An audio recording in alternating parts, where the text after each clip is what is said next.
This is your Thursday Daily Delivery. I am Michael Rand.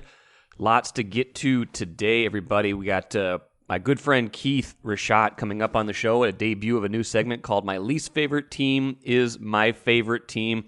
We'll do that every week. It's the title of a book he wrote 13 years ago, and it makes a great segment title as well. Mostly focusing on the Vikings. We'll go week by week, but this is kind of the preseason look ahead at what is going on with the Vikings. So hope you enjoy the debut of that segment. We've got to talk about Joe Ryan's debut with the Twins, which I thought by and large was pretty good, but I have some thoughts on that. Got to talk a little bit of Gopher football because the big game against Ohio State is tonight. I think 14 points is too much, and I have some thoughts on what should happen in this game. But first, what did I miss?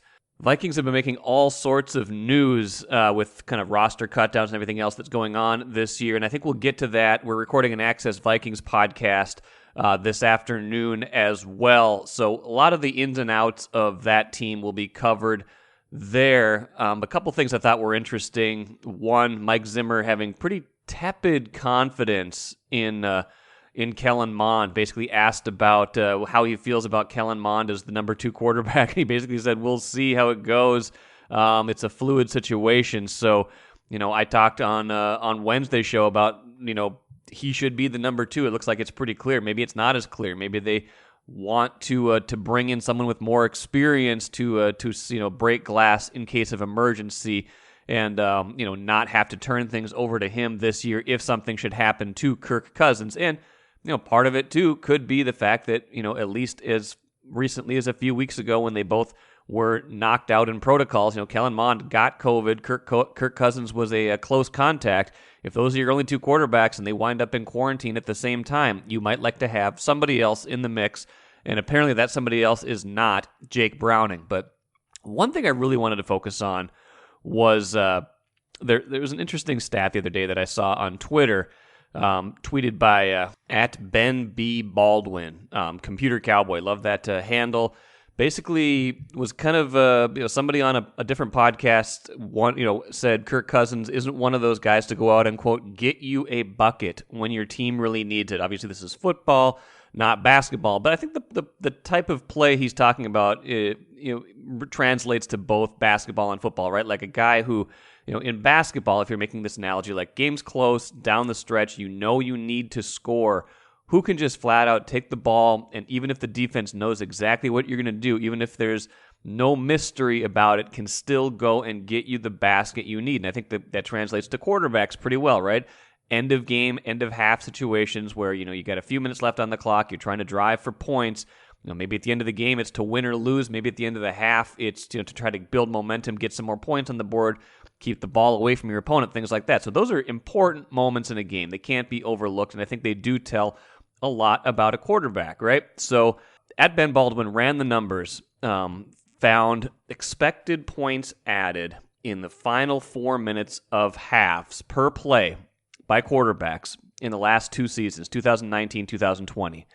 And ran it for quarterbacks. He found, he worked out to 1 through 32 on this list. And there's some outliers, right? There's some guys who you're like, really, that guy's at the top of the list? Like Derek Carr for the Raiders, number 1. Like, Derek Carr's a good quarterback. We wouldn't think he's number 1. But the top 10 of this list does have the guys you would think are your usual suspects, right? Like Pat Mahomes, number 2. Ryan Tannehill's been very good. He's number 3. Drew Brees, number 4. Russell Wilson, number 5. Aaron Rodgers, number 8. Tom Brady, number 10. Like, these are the guys who are, elite, quote-unquote, quarterbacks.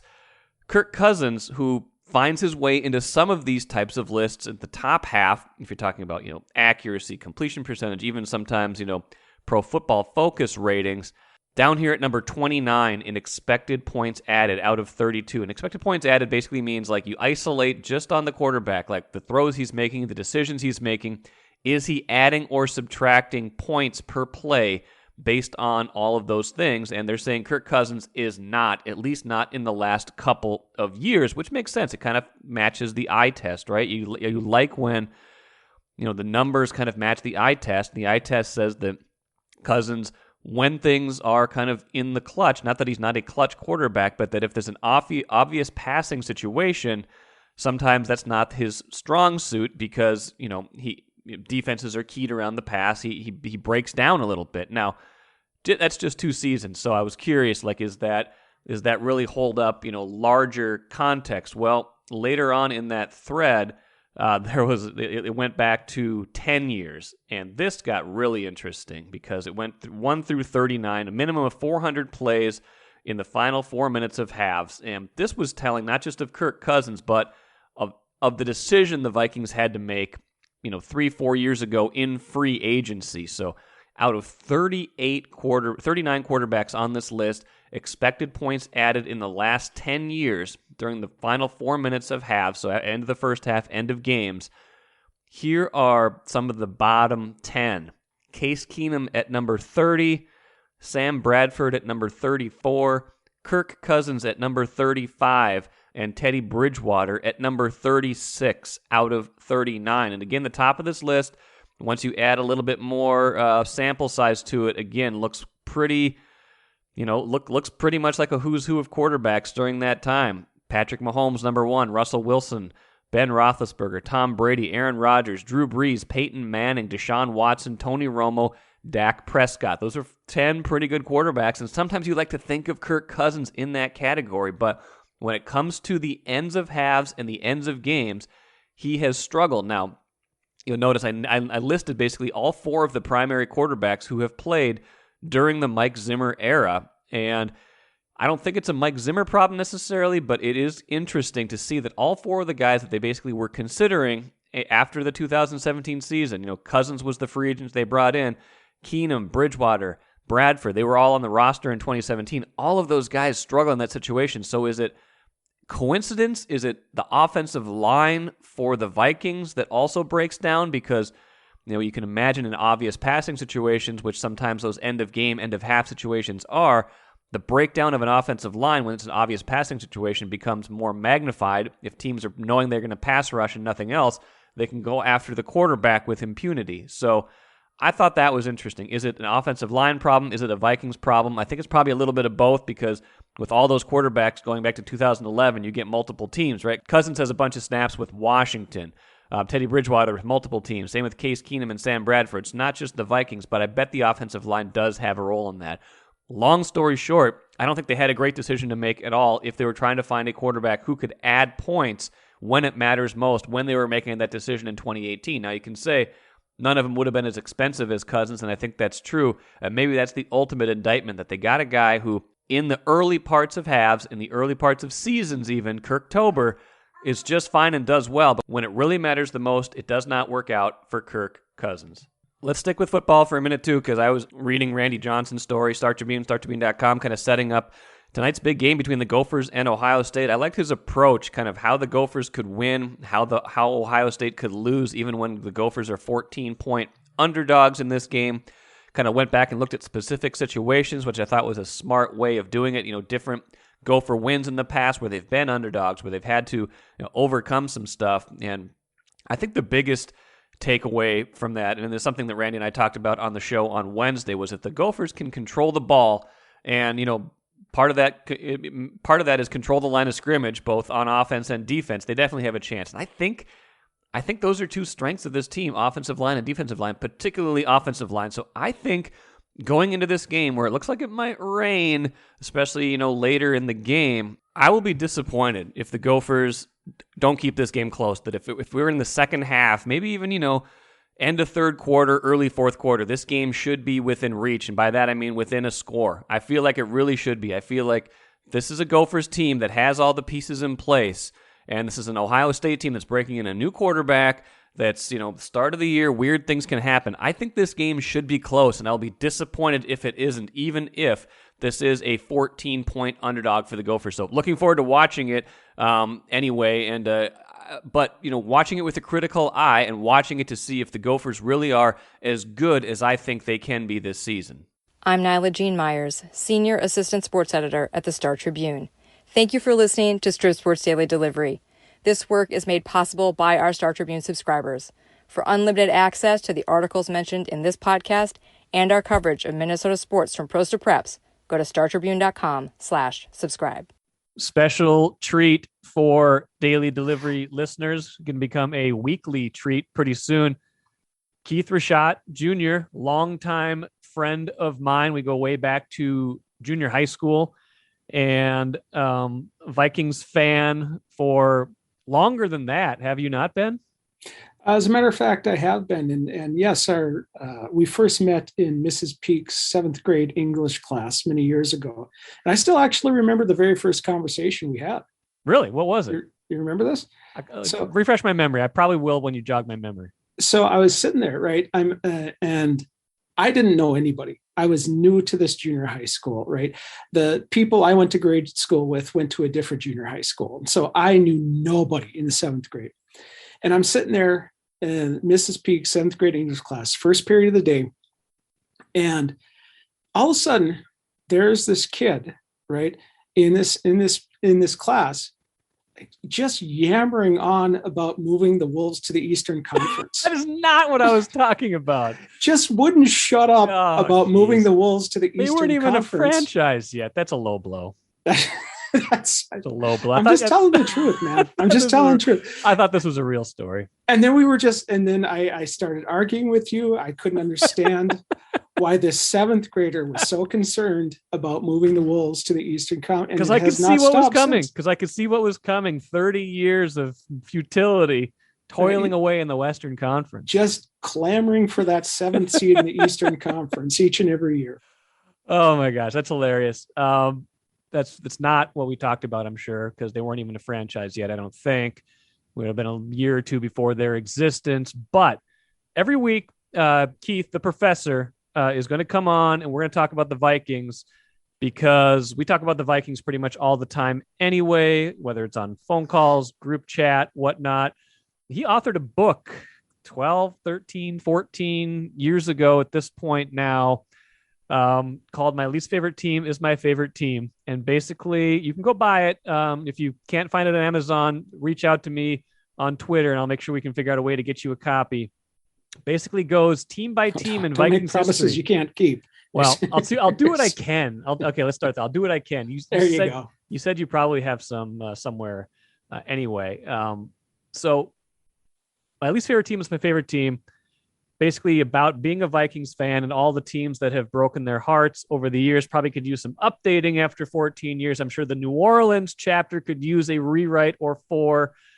But we're going to use this kind of as a way to get into the week by week for the Vikings. And right now, as more of a way to kind of talk about the season up ahead. So, Keith, what has the potential to make this your least favorite team? If they just keep going with exactly what they're doing, if everything keeps playing out. Hasn't been great so far, has it? No, it has not. It has not been.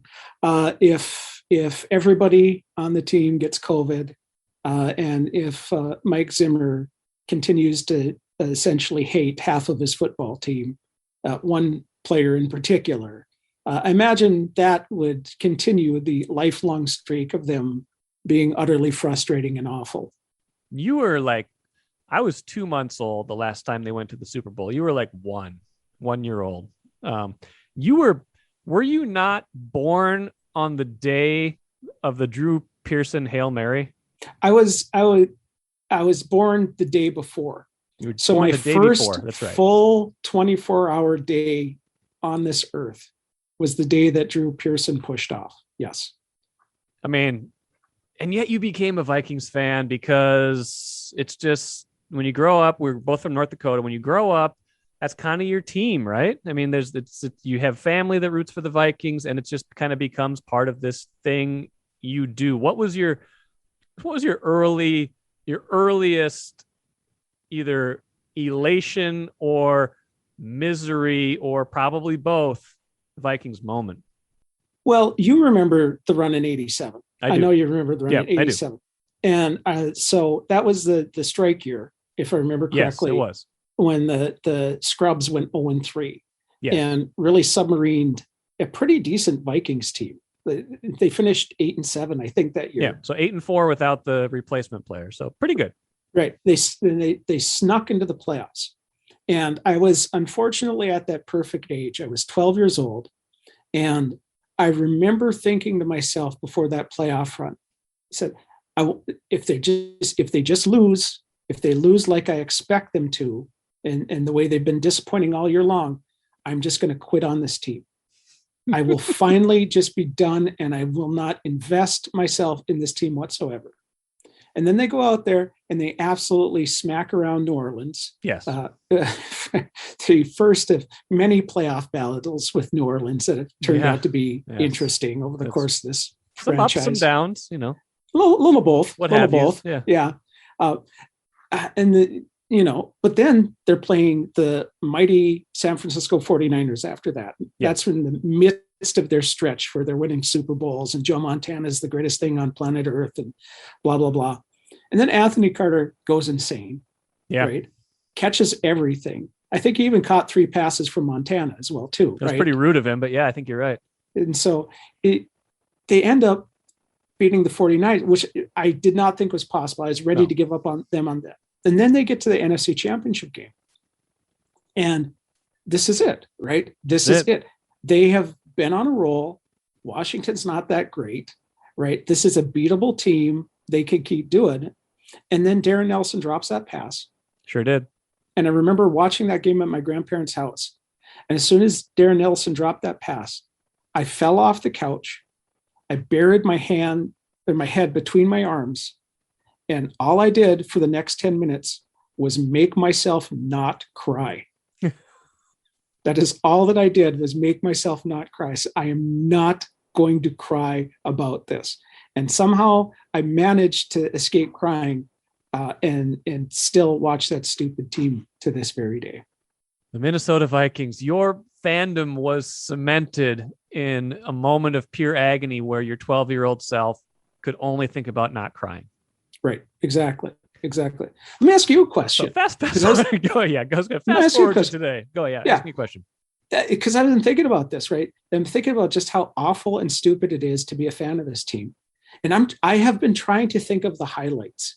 What are the highlights? Now, obviously, we've got the Minneapolis Miracle, right? Yes. That was just beautiful. That was pure elation, right? Yep. There was the 15-1 season. Yep. And that whole season was just fun. It was good. There was the Randy Moss Monday night game. Part of that Green season, Bay. Yeah.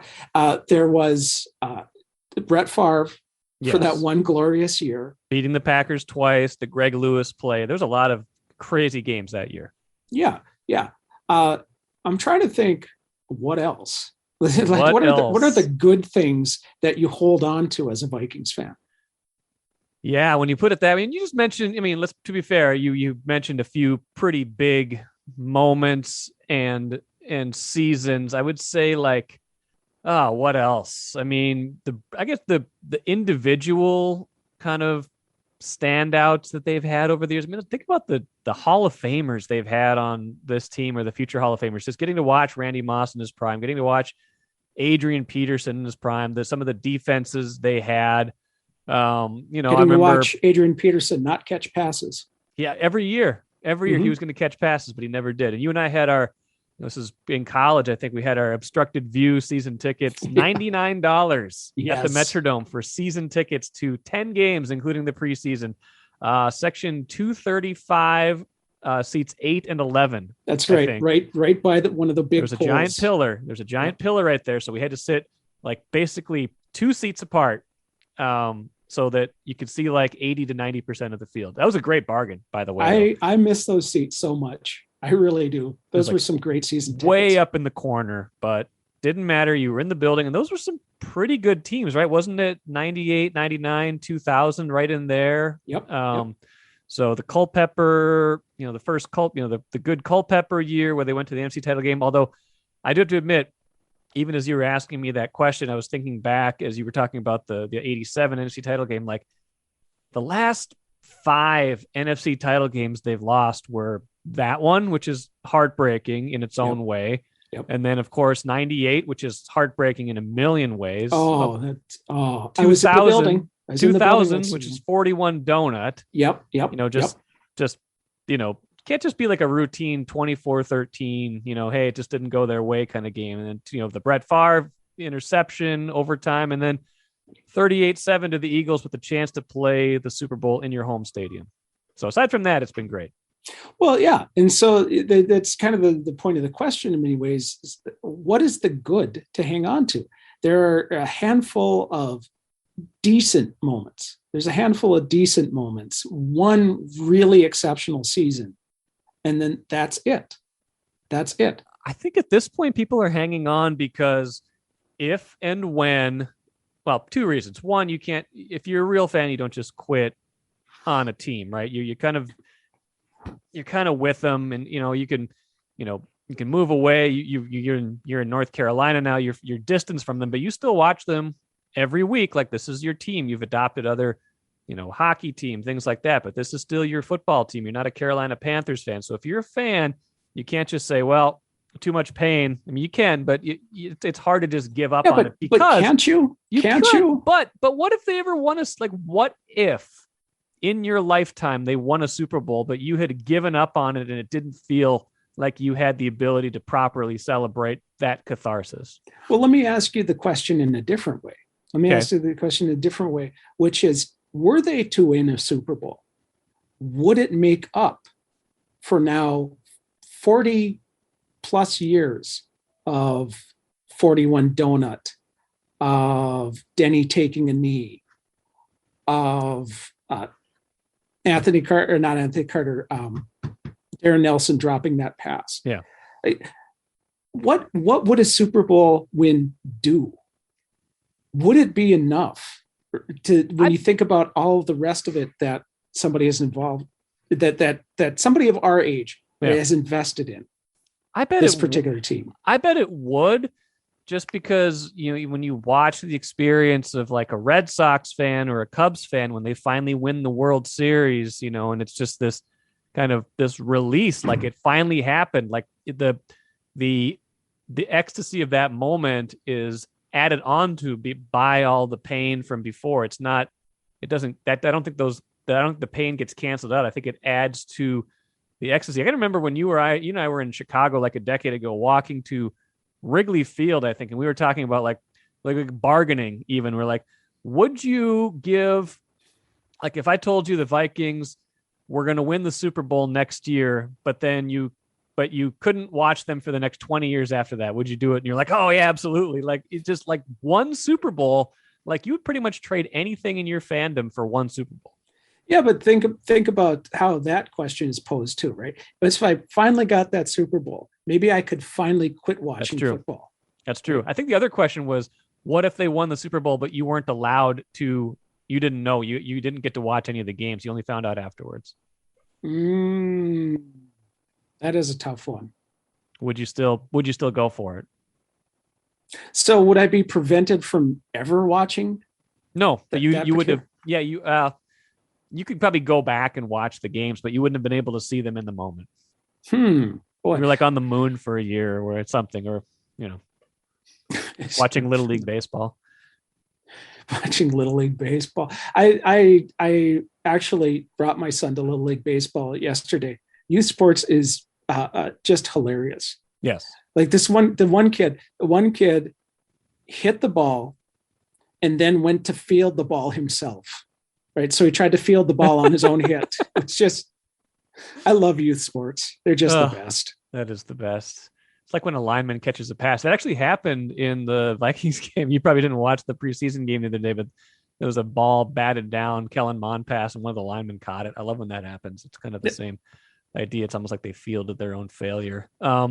Okay, we gotta finish this up, but we talked a lot about the past. I asked you seriously, and you gave a serious answer about what could make this your least favorite team this year. What, if anything, do you see as the reason for hope if you are a Vikings fan in this particular season? What's good about this team?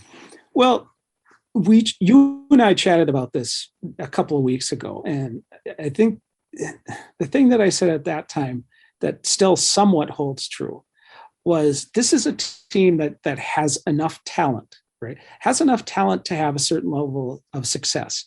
And so one could look at this team and say to themselves, boy, if 7 different things go right for this team, if they get 7 different breaks, this could be a really special season. So if Kirk not necessarily takes the next step, but demonstrates a level of consistency that is more in the Kirktober vein of his play. If the offensive line is finally mended with 2 new players and whatever other upgrades they might make or not make, I don't know. If everybody on defense stays healthy and all these folks on the 1-year contracts or just have a year left perform to the level that we expect them to, right? If there's no COVID or all that kind. So if 7 different things go right for this team, they could have a really great and successful season. So far, none of those 7 things seems to have gone right. So far, they have whiffed on all of them, pretty much all at the same time. And so I guess the regular season will start fresh. We'll have a new opportunity for those 7 things to iron themselves out. I am not particularly optimistic, but I guess it could happen. Yeah, I think it boils down to, and I expressed this on a different podcast, I think last week, that their top end talent is about as good as anybody else's top end talent, like the best 12 to 15 players on this team. It's just a matter of, will they perform to previous expectations and will they stay healthy? And is that enough to offset a roster that I don't think has much depth at all? And also, to what extent can we expect all the plexiglass and Pope Mobile to protect Kirk Cousins? It's a reasonable alternative to a better offensive line, is what I would say. Keep him protected. Put him in plexiglass. Yeah. And well, okay. All right. I won't get political. And please get the Timberwolves to the Eastern Conference. That's yes. Hope you guys enjoyed that segment. Kind of sad, right? That the history of fandom with this team in some cases, and just, the feeling going into the season that if they keep doing what they've been doing so far in camp, where to me, not a ton has gone right. Now, I think the one exception to that is not much has gone wrong on the defense. And I think this is going to be a defense-first team this season. It can't help but think that even with the numbers in 2020, this is Mike Zimmer. This is how he wants to play. But we'll see how it all shakes out, and we'll do that segment every week. I'm going to have a football show basically every Tuesday with some Gophers and Vikings stuff mixed in. Still working on the format, but I think it's going to be a lot of fun. Let's finish with the cooler. I'm going to get to Ben Simmons on Friday's show. I want to save that because there's a lot of good stuff with Ben Simmons and Philadelphia and maybe requesting a trade, doesn't want to be there anymore. And what does that mean for the Timberwolves? But I need a little bit more time on that. So let's finish with Joe Ryan's debut for the Twins. Been waiting for this ever since the Nelson Cruz trade a little over a month ago. I thought Joe Ryan was good.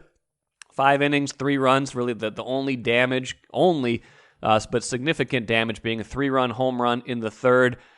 I think his pitch mix is good. I think I'd like to see it a little bit more because I think Bally Sports North had a graphic at one point in that game where 55 of his 70 pitches at that point had been fastballs. Now, his fastball was fooling a lot of Cubs hitters and was getting a lot of swings and misses, but eventually a major league team is going to catch on that you're just throwing your fastball and it's going to get hit pretty hard, and that's what happened in that 3rd inning where you got rocked around a little bit for that long home run, another extra base hit off the hits off the wall, things like that. So if he can work on his pitch mix just a little bit, and it looks like he's got 3 solid pitches with the fastball, the curveball, the fastball, the breaking ball, and the changeup, he's got a chance. He looks like he's got the confidence. His post game was hilarious. He looks like he's got the charisma that people are going to like. It's just going to work.